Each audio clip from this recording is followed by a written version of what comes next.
Hi guys, so Big Clive posted a video with a couple of temperature controllers a week or so ago, and he went through those, and I thought, I've got some of those. I have them in this sketchy ass piece of junk. These are actually much older and probably higher quality, because they would have been sold as proper industrial equipment inside the United Kingdom, and I thought we'd tear into this and have a look at it, because this is one of the sketchiest things I've ever seen, and to be fair, it doesn't really work properly. There's something not right power wise. This was used for two ISO reefer containers. You can see 20-foot container and 20-foot freezer, 40-foot freezer, and this was the remote, and this ran out to two thermistors. Scarily, I'll show you this 2-core cable, and you know, it doesn't look like a particularly well built bit of kit from the outside, but to be fair, I have seen far worse. That is until you turn it over. This is proper scary.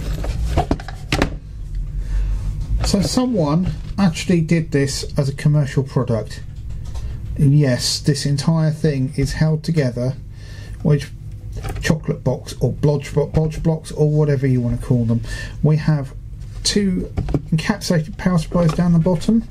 We have a dead bug style full wave rectifier and cap there, and that appears to be where I think our power comes from. But yeah, seriously, that's just beyond scary. So the first thing we're going to do here is a service to mankind.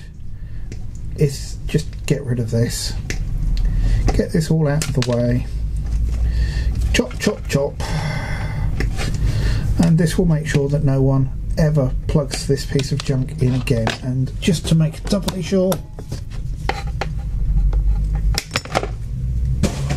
that's in the bin now. So what have we got in here? We'll tear the whole thing apart. Obviously we're mainly interested in those temperature controllers, but we'll tear the whole thing apart and we'll enjoy the horror of this construction together. Now I have to make it absolutely clear to you that this was something that somebody paid to have installed.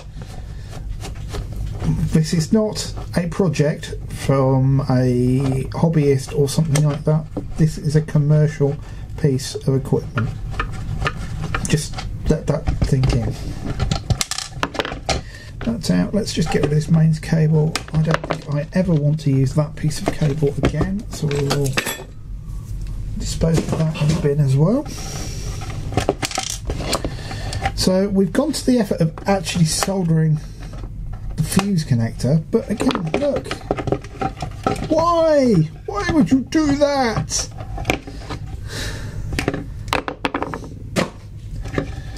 So we can get one of these, we can get both of these transformers out, so they are wired in parallel like that. Yeah, I'll allow that. So what have we got? These are 220 volt in, 12 volt out. So these are a bit like bell transformers that you'd find for a house bell or something like that. But they are AC out. They do actually have 35 milliamp fuses in. I suppose those could be useful. There have been cases, such as my spot welder, where I've just wanted a quick 12 volt supply, and they would do the job for that. So yeah, again, we've got this here. This is fed our thermocouples. This is 12 volt, I think 6 amp cable, so we're not screened. I really hope that these are thermistors and not thermocouples, because quite frankly, I don't know that that would ever be even remotely reliable with thermocouples. I'm touch and go whether it would be even remotely reliable with thermistors. Let's just pull these out, because I don't think they're retained in any way, shape or form. I don't think they ever have been retained. And that can go in the bin as well. So these are These are the kind of thing that you can go out and buy. You can go to RS, Rapid, CPC, Farnell, any number of automation vendors and buy these now, even now. They're not cheap. They're not cheap, and you do definitely get what you pay for. These are solid units. I'm hoping that these have got much better relays than the Big Clive ones did. That one seems slightly less naffed, so I think what we might try, can we power that? Bear with me. Right, have bench power supply. We don't have a plus or minus, which makes me suspect that these are expecting AC. 12 volt AC or DC. Let's go for 12 volts then. I could have gone and found crocodile clips, but there's a fun in that.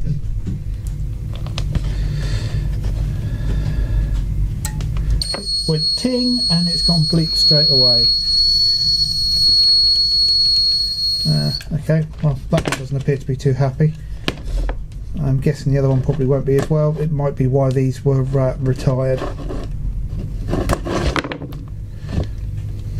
So the ones that Big Clive did were cooling and or heating. These are quite clearly marked as being for cooling.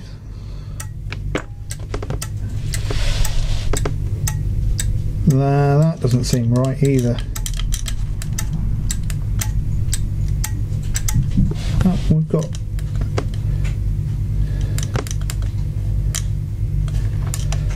it appears that we can't really do a lot with these. So these are quite clearly marked on the top for cooling or heating. If you'll focus. Come on, focus, focus, focus, focus. There we go, and you can see it's marked for cooling or heating on there. These are for cooling. So how do we get into here? There's no screws. It looks like the bezel comes off. Where's my spudger just gone? There it is. You know what? We're going to go with the one that's really obviously quite broken, and I'm just going to destroy it.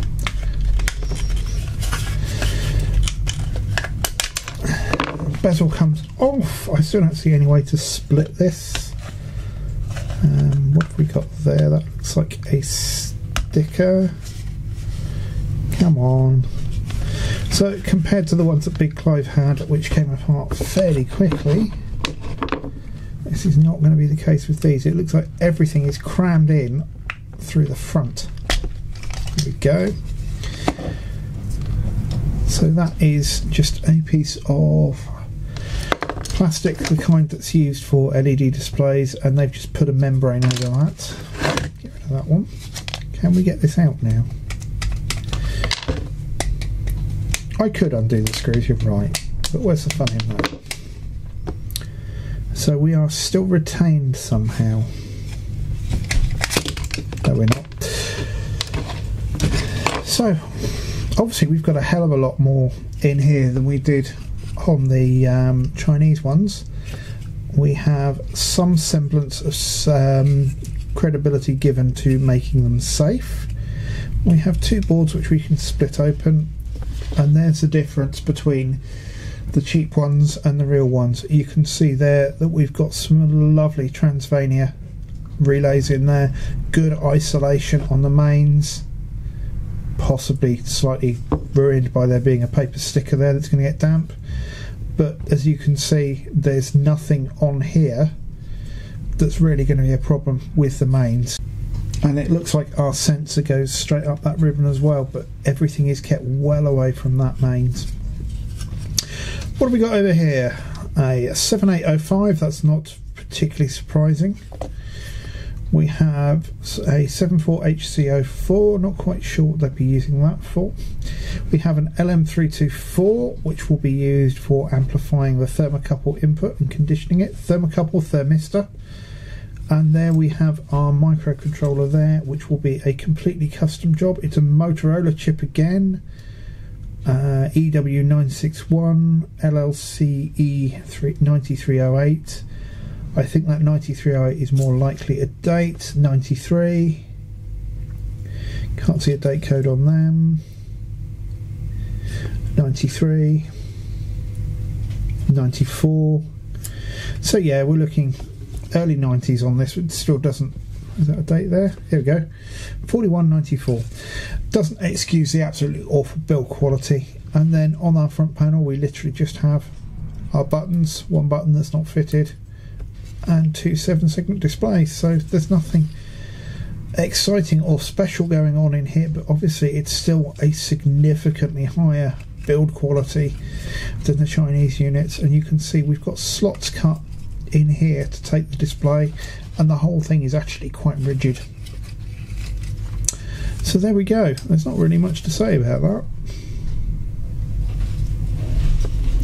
That's a good quality cap. Doesn't actually. That's a Kyocera cap. The sound of that elephant was my son running across the room. But there we go. That's all there is to that. Thanks for watching. I'm going to throw this lot in the bin now. Take care.